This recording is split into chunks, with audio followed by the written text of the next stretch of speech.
Hi everyone, welcome to another Hatton's Model Railways live stream session, and today we've got a really exciting real railway profile for you.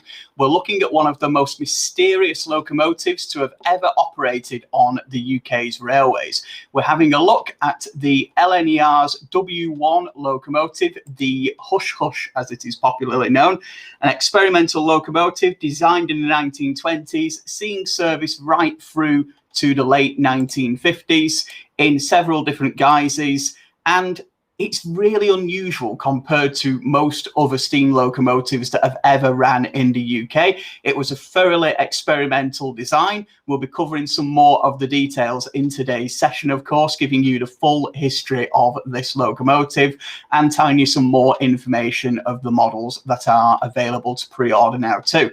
We've had a huge amount of people becoming really interested in this particular locomotive since Hornby's announcement of their 00 gauge model as part of their 2020 range, with further liveries announced as part of their 2021 catalogue too. But a lot of people don't know the history behind this mysterious engine and know exactly where it ran, what it achieved, and more questions there too. We've got some fantastic questions already coming up in the chat there, such as Oliver asking where it was built, and stay tuned throughout the stream. We'll be covering that and more as we look at the history of this unique locomotive. But as ever, to get the tale behind the W1, we have to realise exactly why it was built. We have to go back a couple of years further than the introduction of this locomotive. We head back right to the start of the London North Eastern Railway in 1923. Sir Nigel Gresley, the Chief Mechanical Engineer, had just introduced the first of his A1 class Pacific locomotives. These went on, of course, to become the popular A3 rebuild designs, with locomotives such as Flying Fox and Flying Scotsman in this fleet too. These were starting to revolutionise the services on the line from London King's Cross right through the east of England there, heading up to destinations such as York, Leeds, Newcastle and Edinburgh. But Gresley wanted to experiment further. He really wanted to make some brand new designs with more and more power and more efficiency on them too. He'd been really inspired by steam from an unlikely source. This was the marine style boilers that we see here on the screen now. Very different to those that were fitted to steam locomotives, but these were fitted in lots of ocean-going liners at the time and lots of ocean-going steamships. And Gresley was very impressed by the high pressure that these boilers could achieve compared to those that were fitted to contemporary steam locomotives, and wanted to see if this would have any developments, and was pretty certain it would, fitting them to one of his locomotives. So he got in touch with a shipbuilding company in Glasgow named Yarrow. They were famous for building ships and ship boilers at the time, and contacted them regarding fitting a similar style boiler to his experimental steam locomotive. The contact started in 1924, and a few years later, this boiler produced here was the boiler installed in the locomotive. As you can see there, this is very different than the boilers we'd see in contemporary and our usual steam locomotives out there. The water tubes actually coming down from the steam drum there at the top of the boiler, with the free drum boiler, as this is known, again found very common on marine-going vessels, but not really found in steam locomotives. It was initially based on Yarrow's design, but in the end, it wasn't actually really that similar to what they were putting in their various ships at the time. And it was a lot more similar to other designs, such as the Woolwich free drum boiler, which was coming through there too. So this then had the steam drum in the large barrel at the top there, and the water tubes coming down with the furnace between the water tubes, heating them and then creating the steam in the boiler above. The effect this had was a huge increase on boiler steam pressure. 450 pounds of boiler steam pressure was generated by that particular boiler, To put that into perspective for you, the A1 class locomotives, which had one of the highest pressure boilers in use at the time, these only had 180 pounds of steam pressure in the particular boilers. So a very unusual looking boiler that you can see. And as Oliver's mentioned there, the tubes are usually inside rather than on the outside. So you can see already that this is pretty unlike any other locomotives that were out there. The components themselves of the boiler were built in a couple of different places, and the drum, the large drum on top itself, was actually built in Sheffield. So this was transferred through to Glasgow, where the boiler itself and the tubes were being put together. A little bit of a twist of fate here was this was being transported on the London Midland Scottish Railway. This was the rival company, of course, to the London North Eastern Railway, and these parts of the boiler were covered by tarpaulins. They didn't want to see the experiments that were going on here. They didn't want the LMS to know exactly what they were up to with this brand new experimental design. So even though they had to transfer it on their rivals network, they really took the precautions there to hide these secrets of this new experimental loco. Who knows what would happen if the LMS had lifted up the tarpaulin there? Maybe we would have had one of these locomotives in the LMS's Crimson Lake livery. Who knows? Maybe one for you modelers out there who have a spare paintbrush and a pot of paint and a lot of imagination. Anyway, let's take a look at the locomotive as it was built. The boiler, as we've mentioned, was put together in Glasgow. The actual locomotive itself was assembled in the London North Eastern Railway's Darlington Works up in the northeast of England. And the locomotive was completed in 1929. So it's taken 5 years of development of the various different types here. You'll see that it is, again, a completely different shape to a lot of the locomotives that run out on the line. This was to fit the boiler in. The boiler tubes that we can see there again stretch right out from the top of the boiler. So this means that the elongated lower body sides that we can see on the bottom and the sides of the locomotive here are taking those tubes into effect. Of course, this did have a bit of an effect on the visibility, but you can see that some of the streamlining there incorporated on the front. I'll just go to a close-up picture of the front of this locomotive. So even with this experimental design, these smoke deflectors, or a very early version of them, were installed on the top of the front of the locomotive, and also the access panel there to the front of the boiler there too. So this gave access to the smoke box and the smoke box door. So this gave us a very, very unusual looking locomotive. It is on a similar style to the Gresley chassis. As we can see, it did differ in a few ways from the Gresley Pacifics, with Walcherette's valve gear on the side rather than the Gresley style valve gear. But otherwise, the 462 part there is very much the same that was underneath the A1 locomotives at the time. Those of you who have spotted the extra set of wheels underneath the cab, this was, of course, to accommodate the longer length of the boiler and the larger cab that this locomotive had there too. So this made us have the only 464 steam tender locomotive to operate in the UK. But was it a 464? Because a 4 at the end of a wheel arrangement denotes that that would be a single bogie. Now, these weren't connected wheel sets. These were two separate trailing wheel sets underneath the cab. So officially, this was a 462-2. But a lot of people do know it as the 464. The 464 wheel arrangement for this loco has stuck, so you'll see it mentioned in many places, including the description above or below the video as a 464. So we'll stick with 464 today, but do have a think as to whether it counts as a 462-2.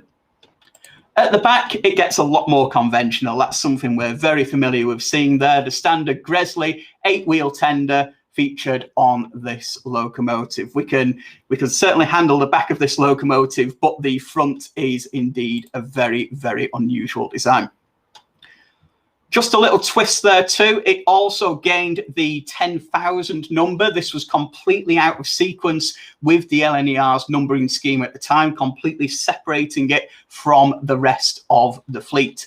There were a set of nameplates cast for the locomotive. It was planned to be named British Enterprise, which is quite appropriate considering the development from various companies across the UK going into this locomotive, but these nameplates were never fitted. The loco entered traffic for experimental runs in 1929, running throughout 1929 and 1930, with its corridor tender there on express services between London, Newcastle, York and Edinburgh.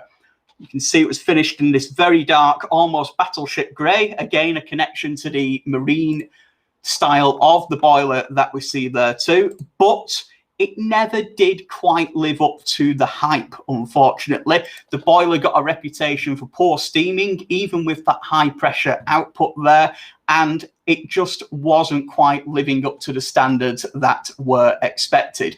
The performances that it was putting in were pretty much comparable to the A1 and the recently rebuilt A3 locomotives in use on the express passenger services of the London North Eastern Railway at the time there. So whilst it was achieving the same as other locomotives, it didn't quite live up to the hype. It only had £31,000 of tractive effort, again, which was very similar to the locomotives that were around there too. It was a very heavy locomotive too, so it did cause some damage to the poorly laid parts of the LNER network, although it was mainly kept on the main line and on mainline testing duties.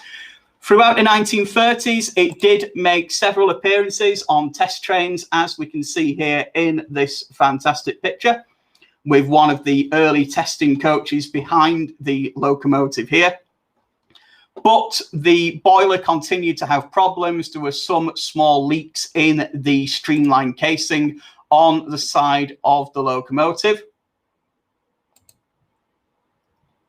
And this then resulted in the locomotive being out of service for quite some time in the 1930s. I think if you look at the statistics, get my words out, for the locomotive, it was actually out of service more by a slight margin than it was in use in this period. So although it was a nice experiment, it really didn't have the results that were intended at the time.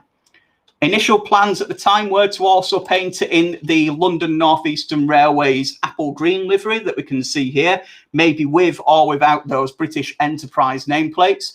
But the locomotive retained its battleship grey colour scheme that we can see here on the screen now, right through until 1936, when the boiler did need some major repairs by this point. There was two ways they could go. They could either fix up this boiler and get the locomotive running again, or they could completely rebuild the locomotive into a conventional style and release it back into traffic. Now, they went for the second option there. The locomotive was headed over to Doncaster Works in the autumn of 1936. By this time, of course, the A4 Pacifics had been coming into service. The streamlined casing of these had proven very popular and did have some mixed results on the speed of the locomotive's performance. So the W1 was rebuilt with very similar bodywork, with some slight differences to the Class A4s. We can just see the W1 here on the right with 4 A4 locomotives to its left, just showing the similarity of the bodies as the locomotive was rebuilt there. So this locomotive came back into service in 1937, and it was a completely different looking loco and also very different mechanically too. Gone was our high pressure 450 pound pressure marine boiler, and the streamlined casing that we see here from the late 1920s. Replacing that was this. This is the rebuilt locomotive, still keeping its chassis and the 464 or 4622 wheel arrangement that we see underneath the chassis there.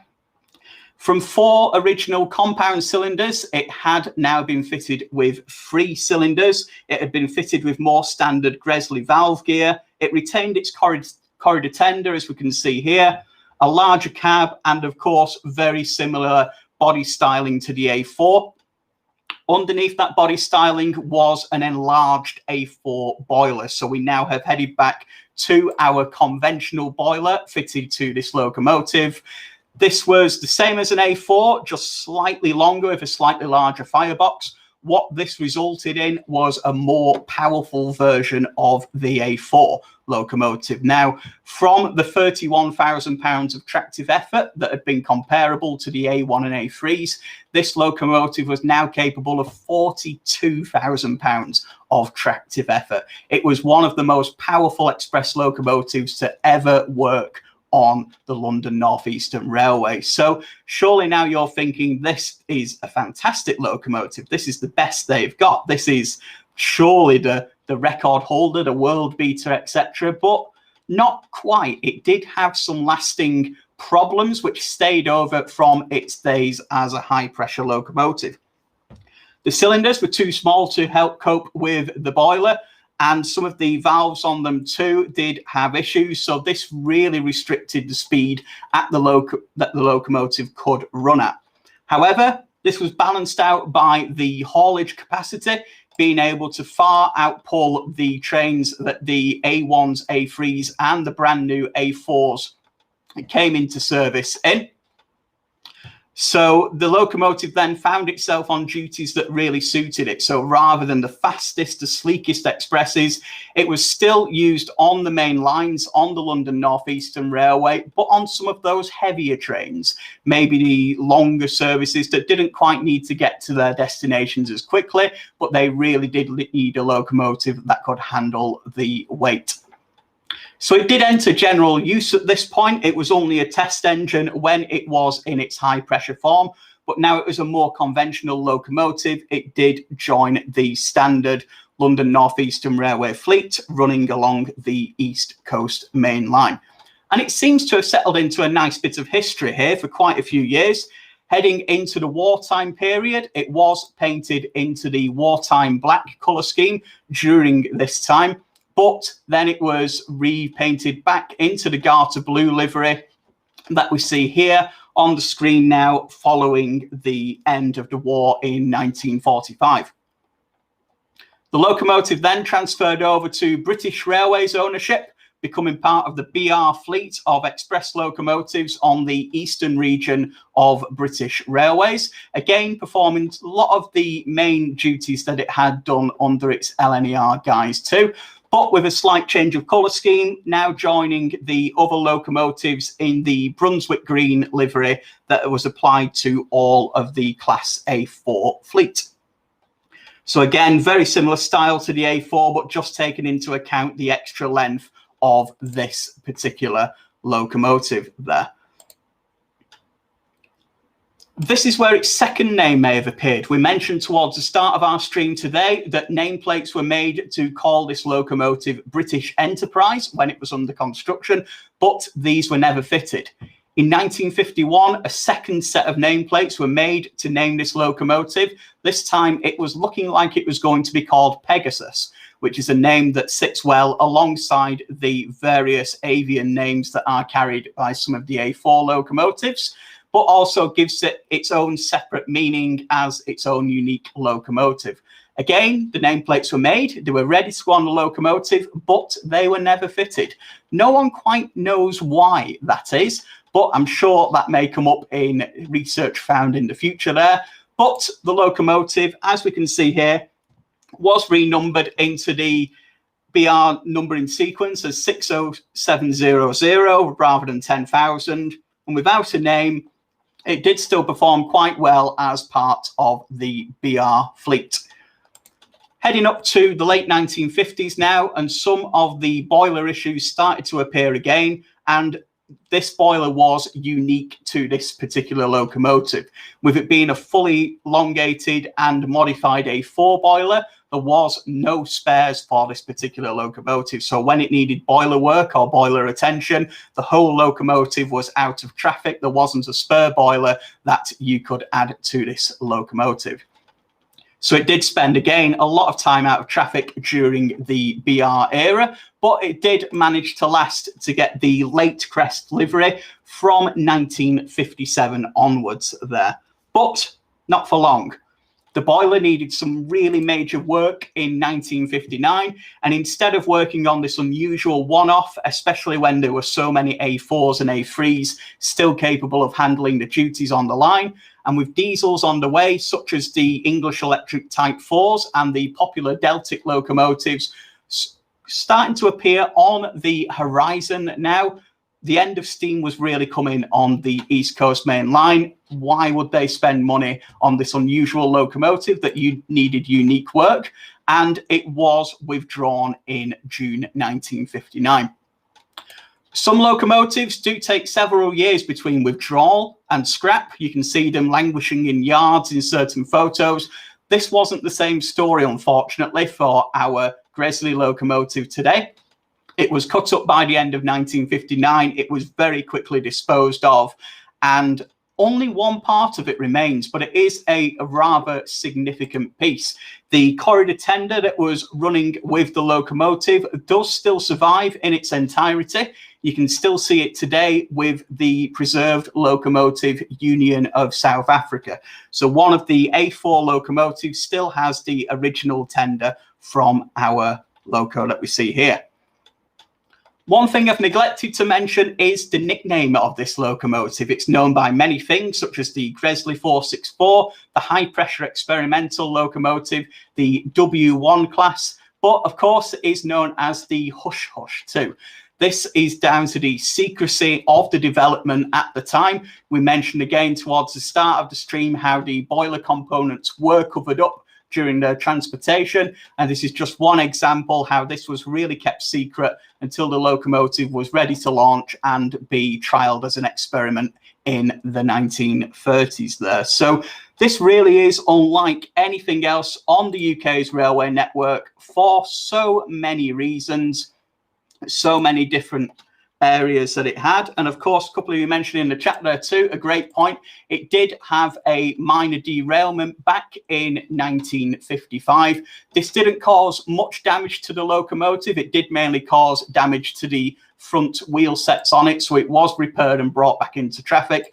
But it just shows you the bad luck that this locomotive really had throughout its life. It never quite achieved exactly what it set out to be, but it really does stand out with its unusual body styling that we see there, the opportunity for some liveries never carried by other LNER locomotives, a wheel arrangement never seen on another UK mainline locomotive too, and that body shape, you don't get other steam locomotives anywhere in the world that have the body shape there to fit in the high pressure boiler that we see here on the screen.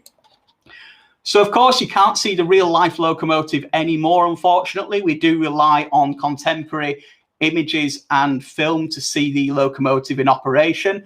But if you want one in double O gauge, you can head over to our website right now. We are really looking forward to seeing the Hornby model of this released in 2021. It was announced as part of their 2020 range. We've seen production samples of some of the first liveries of both the original high pressure and the rebuilt style locomotive that you see here on the screen.